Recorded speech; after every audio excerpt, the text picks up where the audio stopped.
ഒരു ഹൂഡി വരുന്ന ഡ്രസ്സ് ചെയ്യാൻ വേണ്ടി കുറച്ച് നാളായി നടക്കുന്നു. അപ്പോൾ അതിന് റെഫറൻസ് വീഡിയോ തപ്പിയിട്ട് അങ്ങനെ കാര്യമായിട്ട് കിട്ടിയില്ല യൂട്യൂബിൽ. അപ്പോൾ തന്നെ ഒരു മോഡലൊക്കെ ചെയ്യാമെന്ന് വിചാരിച്ചു. അപ്പോൾ ഇതുപോലെ ഒരു പീസ് ഞാൻ എടുത്തിട്ടുണ്ട് ഹൂഡിക്ക് വേണ്ടിയിട്ട്. ജസ്റ്റ് ഡബിൾ ഫോൾഡ് ചെയ്ത് എടുത്തിട്ട് ലെങ്ത്ത് ഒരു 15 ഇഞ്ചും വിഡ്ത്ത് ഒരു 13 ഇഞ്ചും ആണ് എടുത്തിട്ടുള്ളത്. ജസ്റ്റ് ഇതുപോലെ ഒരു കർവ് ചെയ്തൊരു ഷേപ്പ് കൊടുത്തിട്ടുണ്ട് നമ്മുടെ തലഭാഗത്ത് വരുന്നത്. നമുക്ക് വേണമെങ്കിൽ ഇത് മെഷർ ചെയ്തിട്ട് എടുക്കാം. ഇത് ജസ്റ്റ് ഞാനൊരു നോർമൽ ഒരു ഫ്രീ സൈസ് പോലെ ഒരു സൈസിൽ എടുത്തതാണ്. നമ്മുടെ ഷോൾഡറിൻ്റെ പോർഷൻ മുതൽ തല വരെയുള്ള ഭാഗം ഹൈറ്റ് ആയിട്ടും ഇതിൻ്റെ ഫുൾ റൗണ്ട് ഭാഗം ആ താഴ്ഭാഗത്ത് ലെങ്ത് ആയിട്ട് എടുക്കുക.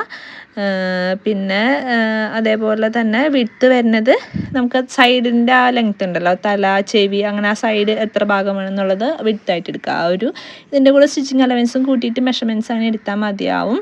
ഞാൻ ഇതൊരു ജംപ് സൂട്ടിലാണ് ചെയ്തിട്ടുള്ളത്. അപ്പോൾ സാധാ പോലെ തന്നെ ഫ്രണ്ടിലാണ് സിബ് വെച്ചിട്ടുള്ളത്. അപ്പോൾ ഹൂഡി വരുമ്പോൾ നമുക്ക് ബാക്കിൽ എന്തായാലും സിബ് വയ്ക്കാൻ പറ്റില്ല.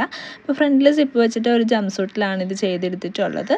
എന്നിട്ട് ഹൂഡിയുടെ സൈഡ്സൊക്കെ ഒന്ന് നീറ്റായിട്ട് സ്റ്റിച്ച് ചെയ്തെടുത്തിട്ടുണ്ട്. ഉൾഭാഗം ലോക്കും ചെയ്തെടുത്തിട്ട് നെക്ക് ഫുൾ കംപ്ലീറ്റ് ആയിട്ട് ഫിനിഷ് ചെയ്ത് കഴിഞ്ഞതിന് ശേഷം ആ താഴ്ഭാഗത്തൊന്ന് സ്റ്റിച്ച് ചെയ്ത് കൊടുക്കുകയാണ്. ഹൂഡിക്ക് ഞാനൊരു സ്ട്രിങ് ഇടാൻ പാകത്തിന് ഒരു മടക്കി സ്റ്റിച്ച് ചെയ്ത് കഴിഞ്ഞപ്പോൾ അവിടെ ഒരു പോർഷൻ കൊടുത്തിട്ടുണ്ട് കേട്ടോ സ്ട്രിങ് ഇടാൻ.